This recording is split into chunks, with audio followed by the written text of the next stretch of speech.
gathered here for the Inclusive Youth Festival presented by Youth for Change, which is going to be held on 19th of November on 2022.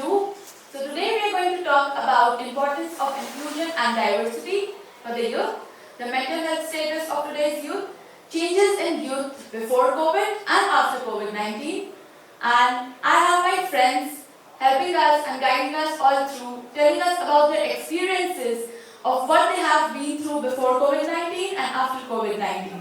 I will be your moderator for today. My name is Sunana Gulati, and we have our friends here. One by one, we will be introducing all of them. For those who don't know, what is Youth for Change organization? It is a non-profitable organization in Canada.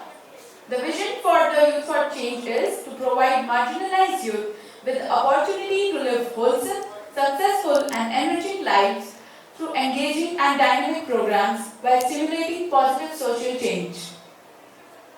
The mission for Youth for Change is dedicated to improve the quality of life of youths by enriching them with learning activities that are sustainable in networking, team building skill sets, character building, mind and body balance, and communication skills that fosters personal, team and community strengths via strong mentorship mentors in various disciplines and careers. The values for Youth for Change is bridging professional role models and professional community partners in helping youths to develop cohesive personal, team-oriented, community and national heritage values in developing leadership and social skills to become outstanding professionals and members of their communities and country. So this is your friend and the moderator for today's panel discussion, Sunana Gulati, and we have Sean, Kiva and Fiona with us to help us with their experiences in life. I would like to request them to introduce themselves one by one. So I would like to start by Sean. Hi everyone, so my name is Sean Pierce. I'm currently a fourth year student at the University of Toronto studying psychology and environmental health. Okay, our next panelist is Kiva. Hi, my name is Kiva Brathwaite. I'm a recent graduate from Travis Institute Entertainment Management Program. I've been working with youth for the past 7 to 9 years in the Woburn area. I'm also an advocate for youth who have been experiencing PTSD, other mental health issues that go on in the poverty neighborhoods. So I've been working with youth, trying to curate events where the community can come together, discuss mental health issues, have community barbecues, trying to just bring everyone together, especially after COVID. Over to our next panelist, Fiona. Hello everyone, my name is Fiona Zhang, and I graduated from Senior College from accounting program 2 years ago. Right now I'm working. Okay, nice to meet you guys. So diving into the panel discussion today, I would like to ask you all guys, what is your opinion of what is youth in your terms? So I believe the definition of being youth is just coming from different communities and coming together, understanding how each one of us were raised, the different circumstances we were in, and just how we all adapted to living life here before and after COVID. To me, youth is the foundation of our community. Youth is our voices of our future. Youth, to me, is staying young, healthy, being an example for our elders. Yeah, over to you, Fiona. Yes, I think youth is a large group of people. They are really young and they need our protection because they are young and sometimes they don't have their own opinions. So they need our protection and they need education to let us show them what's the right thing to do. Yeah. Yeah, and in my terms, like youth is that they have the potential and energy, but they just need the right guidance. And I've heard this thing somewhere, although no one can go back and make a brand new start, anyone can start from now and make a brand new ending. So this is what the youth for today should aim for. Oh, that's great. So now let's move on to another topic. So I would like you guys to express your opinions on the importance of inclusion and diversity for today's youth. Yes, over to you, Sean. I believe it's really important because especially like being born in like Canada, especially Scarborough, we're so diverse, and like it's good for everyone to know where everyone comes from and the certain like ways that we're brought up and stuff, because it just helps tie into how you become as a person later on in life. I feel like youth play a very big, important role in today's society. I believe that a lot of the youth right now, especially with social media, they need guidance. They need more people like us to set an example, because it's very easy to growing up, especially in the Toronto GTA area, especially in priority neighborhoods. If you don't have something to focus on, it's very easy to get distracted. So we need more people like us to guide the youth, especially with social media nowadays. We need people to voice their opinions more, guide them, give them suggestions of what they can do, help them, align them with opportunities. I feel like that's very important, especially in today's time. Yeah, even I agree with you, like this thing that youth is like a type of positive energy, but then it depends on the elders and the people who are guiding them that, this energy will turn into positive or negative, depends on their future. This has a great impact on their future as well. Yes, Diana, over to you. Yes, I think we live in a really diversity country, and we have really, various cultures. And it's a good place to learn different cultures, and I think it's a very good place to live, and also to get more information and get the right information. Yeah. So yeah, absolutely. I agree with you on this, Fiona. And recently I was just thinking about mental health, as this is the topic of the time. So I would like you guys to tell your opinions, share your experiences, maybe about you or a friend you have seen struggling with mental health, and what is the difference between mental health before COVID-19 and after COVID-19? Yes, over to you, Sean. I think it's like a huge difference when we think about mental health after COVID, because so many people like for me personally, I was going to I started university when COVID hit. I'm basically graduating now, and I can say 2-3 years were spent at home. I was doing school online and stuff, so I didn't really get that experience to go communicate with people, get to know others. I was basically just locked in at home just doing school.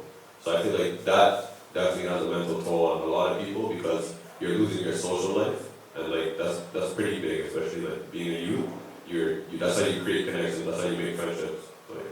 Absolutely. Like in my case, as far as I know, when I've been comparing India to Canada, Canada already has a low social life comparatively, and like in India, people are more social and outgoing. So when people are more social and outgoing, when they are confined to 4 walls, this mental health issues, they increase more.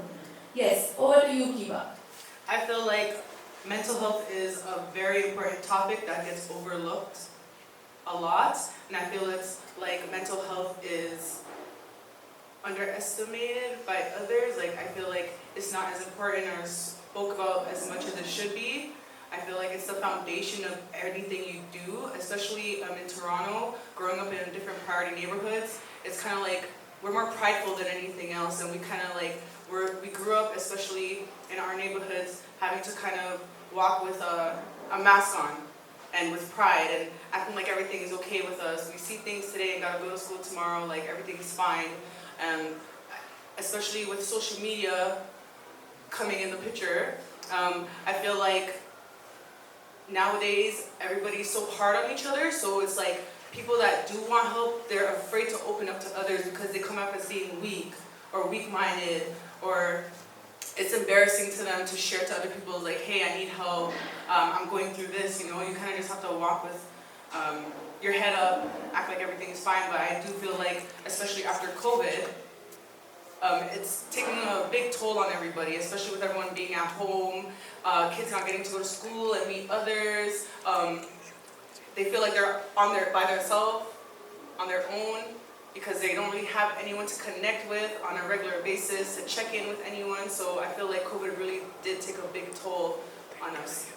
Yeah, I heard that you were recently treating PTSD patients as well. You are helping people who have faced PTSD. Can you just share more about what are the symptoms before and after COVID? So growing up in a priority neighborhood in Toronto, I've experienced witnessing a lot of youth, especially men, who are suffering or struggling with PTSD and other mental health issues. As men, a lot of single-parent homes are house poor. So being house poor is having just enough to get by. So that's having rent paid, groceries in your fridge, but you can't send your kids out to the movies, you can't send them to Wonderland, you don't have money to spare for them to do extracurricular activities so that their mental is there, no extra basketball practice or anything like that. So it's easy to get caught up in the neighborhood. So growing up, a lot of people face a lot of PTSD, a lot of mental health issues growing up in the area. You see a lot of things. A lot of people kind of don't have anything to do. They have extra time on their hands. So PTSD has been very important. Like myself, like I lost my brother to gun violence back in 2021, and it's all for a lot of us. It makes us angry, and it's easy for us to use those experiences as an excuse to not move forward. You kind of like get stagnant and using an excuse like, oh, everything's going wrong in my life. You don't.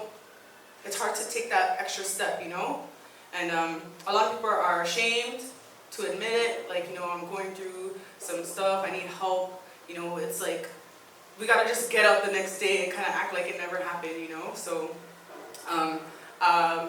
back in 2021, I did do an article with the Toronto Star. We're discussing mental health issues with the youth nowadays, where the anger stems from. It doesn't really just come out of nowhere, how a lot of youth are misunderstood nowadays, and not a lot of people understand where they're coming from. So I feel like I had to be an advocate for a lot of people I know, because there's a lot of people who are afraid to speak up. So I felt like I had to use my voice or use myself as an example to show people that you can move forward, and you can't get over it, but you can move forward, and you can take that energy and turn it into something positive instead of using an excuse to be negative all the time, Yeah, absolutely. Because of this mental health, like there are a lot of insecurities in the youth, and there's this communication gap, and people are insecure about themselves, their body images, their self-esteem, and this is why the reason they're not able to come up and speak about themselves. So absolutely, like I'm sorry about your brother's loss. At the same time, I'm thankful to Youth for Change for connecting, engaging, and inspiring youth. As the motto says, that they have given us this opportunity. I feel really grateful and blessed so that we are able to sit here and discuss about this, and I hope for sure the audience is also able to relate with all these topics. Yes, over to you, Fiona. Yes, I think mental health is really important for the youth, because before COVID, we have people to talk to. When we, especially in university, we have lots of pressure to do the test or something. But we have people to talk to. During the COVID, everything changed because we got isolated. We just got ourselves, and then the mental health is really important, I think, and we need to find a path to we need a path to get help. Yeah, it's really important to have a place to help those people who have mental problems. Absolutely. Like I've heard people saying that getting help is weak, as Kiva was saying, and there are people, when we share our feelings with them, and when we say that we're going to a therapist, they find us, they tell us that either you are crazy or something. So this sort of stereotypes are attached to mental health these days, and this is the reason it was such an underrated topic, but I'm thankful that today's youth is like getting together, connecting, understanding each other, and that empathy is leading to more discussions on mental health, and this is why we are here and we are freely able to talk about it. So, talking about the next topic, so what is youth empowerment and how youth empowerment affects our lives? Yes, over to you, Sean.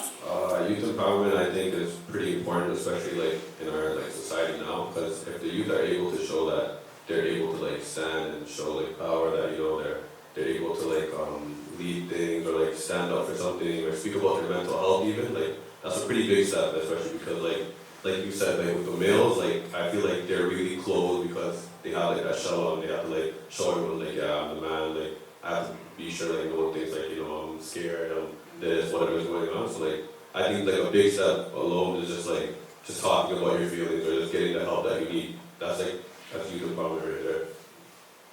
I feel like youth empowerment is standing up for others, being a voice for those who can't speak or are afraid to speak up. I feel like youth empowerment is coming together, either in small groups, big groups, and just standing up firm on an opinion. I feel like it's very important nowadays, especially with social media being in the picture. There's a lot of, everything just is kind of more fake. And you know, it's like everybody wants to put on this image that they're all perfect, but I feel like youth empowerment just shows you like, you know, you can be transparent with each other. You can reach out to those, bring them up to speed with stuff, suggesting like different programs for others. A lot of people don't put each other on. A lot of people are too prideful. So like youth empowerment is very important, especially with social media being in the picture. I feel like if there's any time that people should be standing up and speaking up for others is now, because with social media it's really like the opposite. Yeah, absolutely. Over to you, Fiona. Yes, because I think social media provide us a really powerful way. Like I said, in the COVID, we just feel like isolated. We just got ourselves. But through social media, we can easily to reach out for others or help for institute. Yeah, I think it's a really prominent thing to do. Absolutely. So this topic I was thinking about, let's shift our focus towards the festival, the youth festival that's going to be held very soon.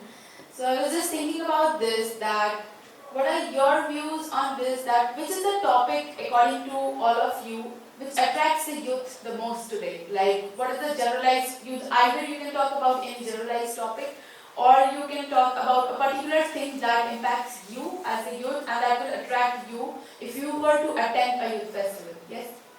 If I were to attend a youth festival, I would see what's in it for me. Like, how could I come here and how would it benefit me? That's like something I would look for.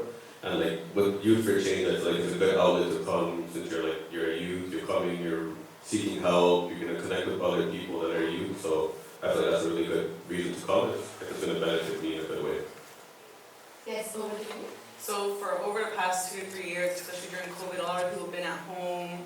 A lot of the youth haven't been at school, connecting with each other, exchanging their ideas, you know, using each other as an example, being a helping hand to each other in school. So with COVID being over, I feel like Youth for Change is doing a good job at bringing awareness for how important it is for youth to shine.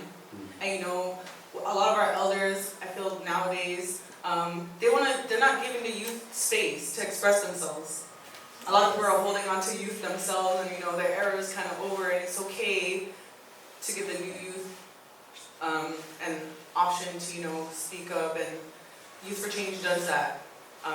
Most youth up to the age of 29, it's nice for everyone to come together. A lot of youth have been kind of spread out, especially during COVID. So with Youth for Change's festival, I look forward to seeing all the youth coming together, exchanging their contacts, supporting each other, giving each other the flowers they deserve. So like motivating the youth, you know, letting them come out, dance, express. Like freedom of expression is very important right now because with social media, they feel like everything you have to say has to be perfect. Everything you wear has to be perfect. There's like, it's all about image, and it's okay for all of them. I look forward to everybody just coming, being themselves, sharing their ideas, networking, and Youth for Change is like playing a very big role in that. Exactly. Even I agree with you on this point that parents and guardians and everyone around them, around the youth, they should allow the youth to make mistakes because we learn from our mistakes at the end of the day. We should allow them to fall down and then get up on their own feet so that they can learn what life is. But although at the same point of time, parents should also be there with them so that the child or the youth can express what they are going through and they don't find themselves confined. You know, they don't hide their feelings. They can be open about it. Yes, Fiona, over to you. Yeah, I think it's really good platform because as for me, I'm from another country, so when I come in Canada, I feel the culture is so different. Like for the food, something, and yeah. So before I joined like the festival, something like this, and I really enjoyed because I learned there's so different, and the culture is so beautiful, and yeah. So also I learned the language from like everyone. Yeah. Then I had a really good experience. That's great. Even like I have learned a new language, that is Spanish. So like basically I belong to India, but I've learned this new language, Spanish, and then I came to know here that people are more into French. So now I'm looking forward to learning French as well. So I wanted to talk about this as well, as Fiona was talking about culture diversity. So what were the culture shocks that you discovered when you came to Canada, and how that impacted you as a person? Yes, Shane. Well, I was born here, but like it's still like coming, like seeing people come from different cultures is always like it's new, you're not used to it.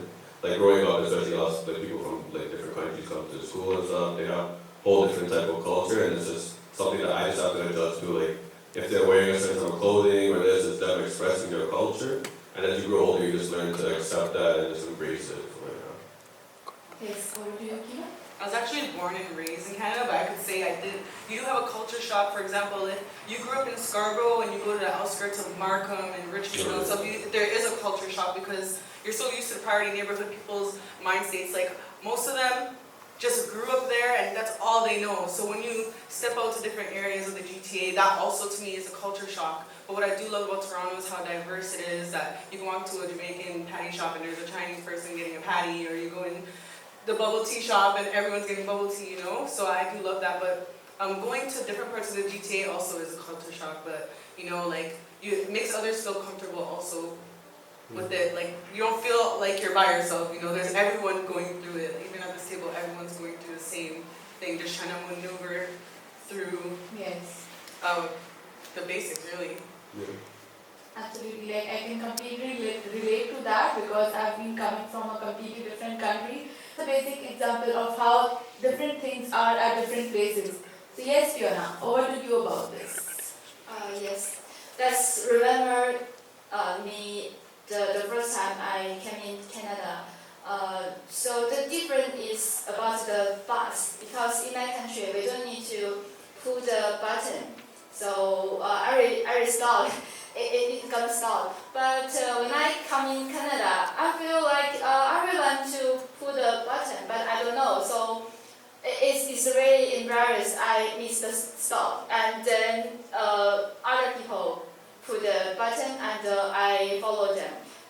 Then I need to walk like 10 minutes to get the place. So it's a very interesting thing. Yeah, that's Exactly. Like these small changes are that means the whole world when you move from one place to another. This is like a completely new thing, and that's when I guess the youth gets overwhelmed with these things, and then to gel along with this is like really not easy for many people who are like introverts, but for people like us who can hold a conversation well like we're doing right now, and like people like us who are extroverts, we can share our feelings, and then it's easy to get into the culture, to gel into this culture and everything. So the next thing I was just thinking about right now was the art, culture and heritage, because we will be experiencing a lot of things when we go to the youth festival. We'll be seeing different people from different communities, youth from different communities, and they will be like entertaining us all. They will be showing us their talents and performances through art, culture and heritage. So how can you relate youth to art, culture and heritage? Yes. I think you can relate because like art is like a form of expressing yourself, and the youth can use that to their advantage to express themselves, whether it's like the way they dress, like certain type of dances, or like whatever sports they play. Like you can use art can be used to express like how you feel. Yes, Kiva. I think music is very, very diverse, and I feel like a lot of people wouldn't really get through their days without music, and I love how music just brings so much people together, the vibes, you know, the freedom of expression through dance, through art, through all that stuff. So yeah, so like the art, the freedom of expression is a way of like expressing yourself, and others can relate to it. People love the music. People can see the different cultures, especially at the Youth for Change Festival. That's why it's so important to put on these kind of stuff so that people can see it for themselves, and you know, it might make others also feel more comfortable. They might want to, you know, next time join, you know, once they do see that. But I love music for so long, and honestly, like, it's just spreads, it's so like, it never ends. It's like, you touch a button and it just flows, you know? Music just flows through the air. It's like the air itself, you know? It can reach so much different places. I guess we can relate to music because, you know, everyone here, like we all might be listening to music and it might be in different languages, but it touches our feelings, our emotions, and I guess that's the part where we can relate to it. And at the end of the day, like the place where I work, I remember like that's a Mexican place, so they play their Mexican songs and we play sometimes our Indian songs. So we try to relate or find something, you know, which is similar to them, and they try finding something which is similar to us. Although it's completely unique, but still we try to relate through food, through music. That's this all about culture and heritage. Yes, over to you, Fiona. Yes, I agree with that. Music, songs, yeah.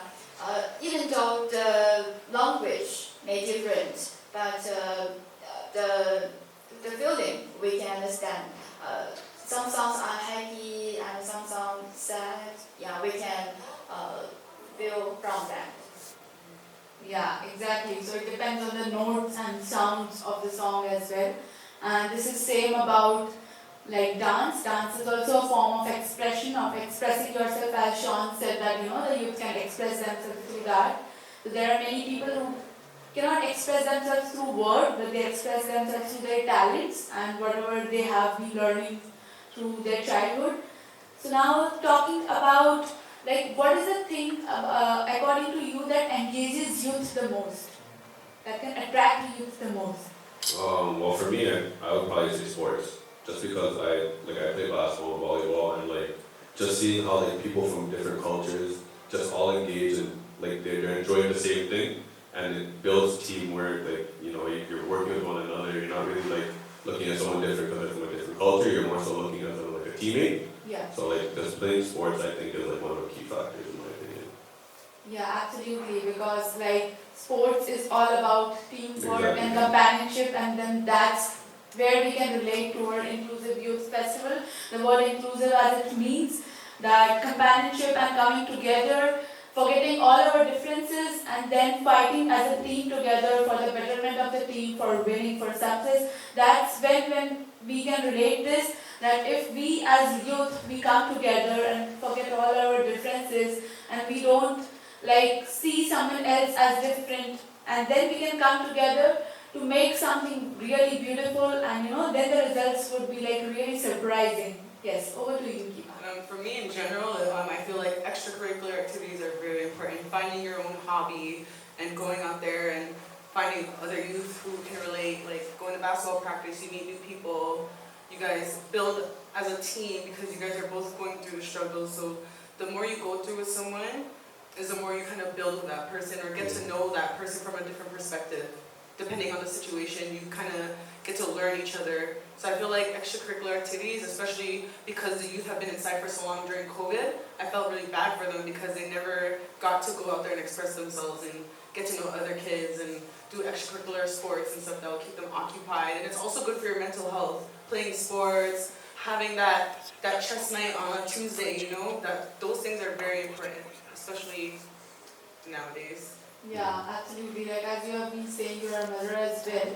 So you might have seen your son, you know, sitting at home during the COVID times and then like going out and then exploring themselves. Like, can you please elaborate what are the type of extracurricular activities you're talking about? So me personally, I didn't like seeing my son at home, you know, especially it's like, how is a kid in kindergarten at home? And it's like, for me, that's like the foundation, the ABCs, the 1, 2, 3s, you know, learning, like, that's the first time you leave your home, You know what I'm saying? And school for the youth is very important because that's the first time, especially in the younger days, like where you're finally going outside other than the people in your home and you're seeing different things and meeting different people and getting a taste of what the outside world is like. So taking that away from them and just putting an iPad in front of them, I feel like it really affected their growth, you know? So for me, I feel like it is very important to put my son in extracurricular programs, you know, to keep him occupied, keep his mind exercising, you know, and I do feel like it's important. I encourage parents everywhere, like, especially being in Canada, there's programs that a lot of people are not aware of, like, even if you don't have enough money and stuff, there's programs like Jumpstart and you could, different government programming where they'll give you the funding to put your kids in extra programs, especially because they were inside for so long, and I do encourage them to do that. Yeah, absolutely. Like I agree with you over this. That you know, kids should go out, and as you said, your son was in the kindergarten stage. So I'm sure the audience might be relating to this as well. That there might be many kids, and even as well as a youth, you know, which might be stuck inside their homes. And youth knows, you know, what they are going through, and they have like a different ideas, but then at the end of the day, they're not able to implement it into real life. Why? Because of COVID, they were into their homes and everything. And kindergarten, I guess, is like a very small kid, you know, who is at that stage of his or her life where he or she should be expressing openly, should be meeting different people, learning different things. Because at the end of the day, what I see, what I feel is that education is important, definitely, but we learn more from our experiences and people, the type of people we meet, the type of people we interact with. So I really agree with you on this, and I would like Fiona to share her views on this. Yes, Fiona, over to you. Sorry, what's the question? So like, what is the thing that interacts, you know, that attracts youth the most, according to you? So for him, it's like sports. For her, it's extracurricular activities. Oh, okay, yeah. Take some activities and fund a hobby. I think it's really important. When you find a hobby, you got something to do, and it can be lifelong hobby. And then you can make more friends. It's also good for mental health. So mostly like my Kiva and your views are focused towards extracurricular activities more, that you know, that way the youth can relate and go forward. So my last question to you guys is that, do you think today's youth knows what sort of energy they have, what sort of change they can bring, or are they still unaware about themselves? I think they're still unaware about themselves because like they don't have the outlets to express themselves, but like with Youth for Change and the panel discussion we're having now, I feel like they should be comfortable in the way that they can express themselves and no one's gonna judge them. So I feel like people still are like in their shell. Once they break out of it, like they're like, you know, it's a strong, it's strong. I feel like social media made a drastic change when it comes to youth having their own, you know, like standing out. Everybody wants to blend in, you know? It's actually more, it's more, I guess, you find more people being like everyone else more than trying to stand out. And it's like, it's okay to be different. It's okay to not think like everyone else, look like everybody else, you know. It's okay to speak up. I feel like the youth nowadays, social media really did affect their mind state, you know. And I feel like we need to go back to the basics and make sure that they're aware that, you know, not everything's a rush. You know, every path you go on, there's gonna be bumps, bumpy roads, not everything's perfect, not everything's just gonna, Rome wasn't built in a day. With social media, they feel like they're gonna have that new car tomorrow, that new chain tomorrow, those fresh clothes tomorrow, but you know, I feel like it's very important that nowadays the parents, especially with social media being around, being really on your kid and reminding them, you know, to stand up for themselves or not to follow the crowd, you know, because it can lead you to dark places, and it's okay to just tread lightly and take your time. This is a marathon, not a race. And I feel like it's very important that we implement that in these these days. Yeah, exactly. Like, this is the thing, the hustle culture we say as it is, that, the urge of replying to every text and message instantly. And then I've read this and I personally relate with this a lot, that everything on social media, everything on Instagram, everything on Facebook is not the truth. People do not show what they face behind the camera. People do not show that they have been into a depressive episode lately, or maybe there have been fights between their parents, or they might be suffering something else. What people show is that they are buying a new car, a new house. So this is what we look and that's what we interpret, but we don't know what's going on behind the cameras. So this is really the thing that, this is the reason why the youth is not able to express themselves as they are. They're not able to express themselves as the real person they are. Rather, they are trying to be like someone. They are trying to be like that perfect image. They are trying to build that perfect image in front of their people, their friends, so that they can gel in with them. Yes, Fiona, over to you. Youth should go out, like they should go to libraries and schools so they can get more information. Also, they can go to the festival. Yeah, they can get more information, get more education. Yeah. Basically talk with each other, right? Just Yes, communicate, yes. yeah, of course. Yeah, and as we got this opportunity, so now I would like to ask you guys that how important do you feel was this opportunity to come and sit over here and have this panel of discussion, and what did it mean to you? Yes, Sean. I think it was important because I feel like we don't do enough of this. And I feel like just us coming and just having a regular conversation about youth and how we feel about certain things about youth was really good, because we each gain a better understanding and the people watching gain a better understanding as well. First of all, I'd like to thank you for Change for giving me this opportunity to come here and speak. You sometimes feel like you don't have all the right things to say, but it's a start. And it's a discussion that needed to happen, that needs to happen more often actually, and Youth for Change is doing that, and I feel like this should encourage others to speak up and not be afraid to express themselves. Getting to know other people, you're not by yourself. Like, there's a lot of people that sometimes, especially with COVID, you felt like you were by yourself and you're the one going through it, but if you just go out there and network with other people, you'll start realizing, and I feel like the kids are just behind the screen too much. If you actually go outside in person and have conversation with people, you realize you're not the only one going through what you're going through. You know what I'm saying? Yeah. So there's always somebody that's already been there or is going to go through what you're going through. So you're not by yourself. Yeah, absolutely. When we think of ourselves, when we feel low, we think that we are, I'm the only person I might feel that is suffering through all this. And when we sit with people, we discuss about their experiences, we discuss about their life happenings. When they come up, they share. That's where the empathy builds in, and that's where we realize, okay, we are all together in this. Yes, Fiona, over to you. Yeah, we need to pay more attention to youth today. Youth is a young generation, and they really need our protection, our attention.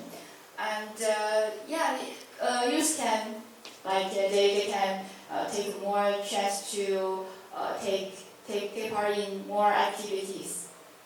Yeah, absolutely. So concluding this panel discussion, I would like to thank Youth for Change for organizing this and giving us the opportunity, and I would like to invite all the audience for the Youth for Change Festival that is happening on November 19th, 2022, and this is where we ended. Thank you so much.